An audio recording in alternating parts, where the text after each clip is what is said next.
attention to Gaelic games next, where Jim McGuinness was last night confirmed as the new manager of the Donegal senior football team. He was the only candidate whose name was in the hat. That's not surprising though when you look at the work he's done at under 21 level, winning Ulster and being beaten late on in the All-Ireland final. It's really clear that when Jim McGuinness initially applied for the Donegal job, they were frightened of him.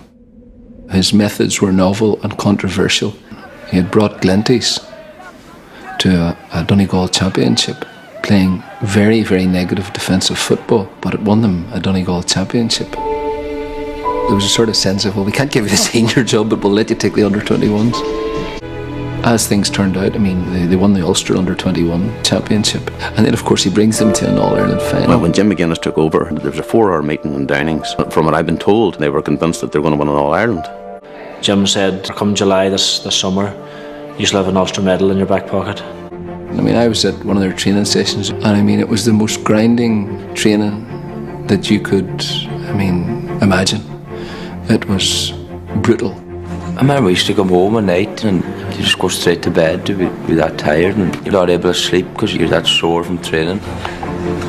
Just repeating the same drill over and over and over and over and over again. The purpose of it was clear. Jim was breeding out of them habits of a lifetime. The reason that people thought Donegal played shite football against Dublin last year was because it was shite. The thing about Donegal is, I think, I described it in the papers today as a football and superbug. So far they've been resistant to all known forms of football. To watch. They were booing after 15 minutes and people were close to walking out at half time. I don't know whether to laugh or cry.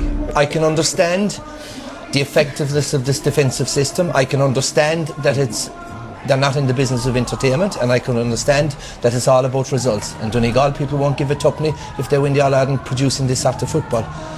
But heaven help us, Michael, if this is the way the game of Gaelic football is going to go, because I've seen the apocalypse there in the last 38 minutes. Remember that tribe in Iraq, the Shiite tribe? Well, we've watched Shiite football for the last...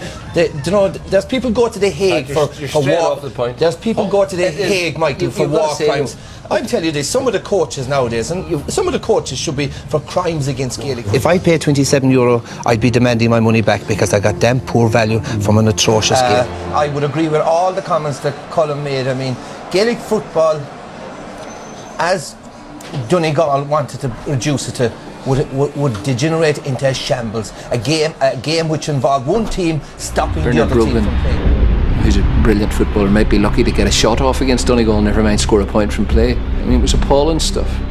I don't know what to say. I don't know whether to laugh or cry. Invented this thing to prevent people scoring. So this is the very first play of the Dublin-Donegal game, and it just shows that this is how they set up from start to finish. Everyone knows exactly what his role is. See, that's the first play.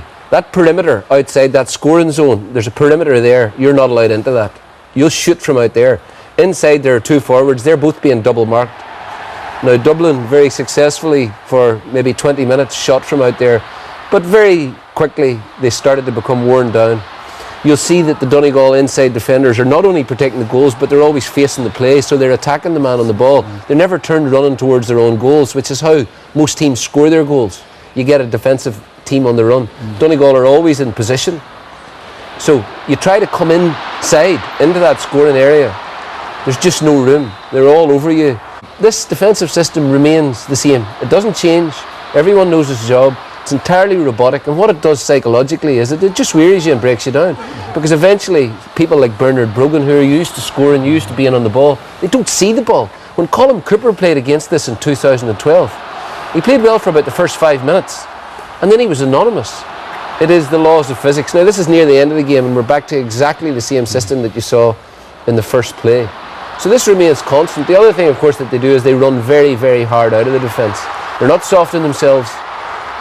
They do the hard yards. That's the other thing that they do, is they score from inside that easy scoring area. 90% of their scores come from in there. Hard running through the centre, kicking the ball long to Murphy through the centre for an easy score in there. Their economy is absolutely fantastic. John, and one more point to make about them. They don't foul. I know there's a view that playing them off the squares, like hiring the prize bull from the ministry and then using it to plough the field. But he has been the one indispensable in the rise of Donegal, the one indispensable player. He has no ego. He slugged his guts out all over the field today, and then when it came to it, He nailed 2 truly great frees to kill the game. He is, in my view, the most influential player in Gaelic football, given the base that Donegal came from to where they are, and he has done exactly the same with his club. So, I mean, in his mid-20s, you'd have to say that this guy's got at least 4 or 5 more years. That's a really stupid thing to say, Joe, that he's the most influential player in Gaelic football. I believe he is. Look at where Donegal came from. Compared to some of the great Kerry players. Who? There was a fella called Colin Cooper who has been playing regularly. Does more than make up. Look at the teams that Colin Cooper has played on. Look at the teams that he's played on. Seamus Moynihan, Darrow Shea, Tomas Seamus. Look what Michael Murphy's got. He's an important player for Donegal. That's more than important. Let's put it like this. In last year's All-Ireland, he is their best player and he's a superb player, there's no doubt about it. In last year's All-Ireland final, he was peripheral. He was absolutely peripheral. He had no man. Until the moment when he set up the chance that should have won the All-Ireland. Sorry, Joe. I disagree with you totally. Let's deal with one thing. You're not comparing like with like. We're dealing with today's match. Team was built on Murphy. Joe, built on them. And he accepts that responsibility. The question that I want to know is, are Donegal good enough to go a distance? I think we can never judge anything in mid-May, but you have to also look. Donegal have to batter their way through Ulster, whereas the likes of Kerry and Dublin are going to have things an awful lot easier. So I think we should You're agreeing to disagree. Maybe postpone judgment for about another 6 weeks. But Michael Murphy did not have a good game today. Full stop. And finally, he's invaluable to the cause, Pat. And he won the game for them. He won the game for them. That's what you call. That's what you call the clutch player. The clutch player. The attention span of a human is 8 seconds. A goldfish is 9. Absolutely, that's a load of rubbish by Sean, to be quite honest. The result of the game being played today is the best of a lot of bad choices, and I agree with replaying the game. Correct, but. Do you know, will this get Kerry back in the final like the year, Pat? Kerry have a reputation of being Q-tours, and it's something we have earned over years, that tag of Q-tour. But to be quite honest, when you see another crowd acting the Q-tour and being even better at it than us, and that was Tyrone, and I'll tell you why. Because what Tyrone did... State the facts. Let Pat finish and then you come back in, Sean. I'll tell you what Tyrone did. Tyrone played an absolute blinder. They called the game, they called the Jay's bluff, they called Kerry's bluff, they played a game of poker, they hurled a grenade in, and the Jay blinked and Kerry blinked. And I'll tell you, you talk about anger and you talk about people not knowing facts. Of course people don't know facts, because no one has taught anything. And when you have a vacuum of information, as you had... Would you want Tyrone to come here with 20 players? No, just bear with me. Just bear with me and listen to facts. Right, I'm just asking you, when there's a vacuum of information, as there was from the Tyrone camp, right? There was a vacuum of information. Into that vacuum, would you just please, please, when there's a vacuum, into that vacuum comes misinformation, false narratives, innuendo, and that's what you got. And I still have so many question marks. I'm curious, right? Why did so many people at the one time in the Tyrone camp get COVID? Did close contacts come to the Ulster final? Did close contacts go to the socialising event? Did they follow? Whenever the teams are in the changing rooms, please. Hold on, Pat. You've asked the question. Give Sean a chance to answer. Did they follow COVID protocols? Pat, let Sean answer. There's 35 players sitting in the changing room right now under that Hogan stand. In the Ulster final, there would have been 30 players sitting there from Tyrone.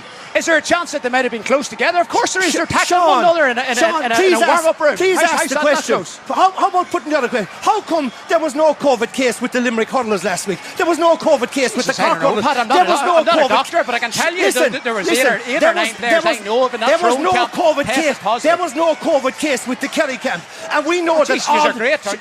Listen, we know that all the Kerry players are vaccinated. We also know from the little bit of information we got from Tyrone County Board that a lot of Tyrone players haven't vaccinated. That is their choice. But Dr. Hoolan says the All-Ireland final, he would love to see all the spectators being vaccinated. Does that come to the players and you discover, hey, all of me now, we have a team, maybe Tyrone could reach the All-Ireland final, but some of their players aren't vaccinated. So, Sean, people are angry. Are all the Kerry players vaccinated? Yes. You do not for a fact. Yes, I do, yes.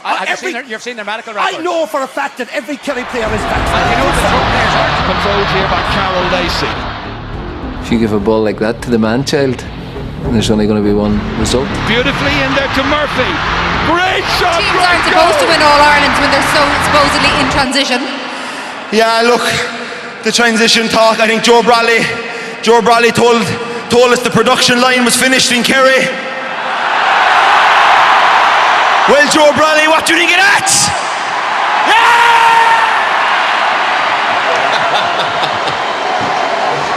You've no followers from Tyrone. You'd have to give Starr a lot of credit for anticipating it coming. I'm prepared to say that, even in spite of what he said about me.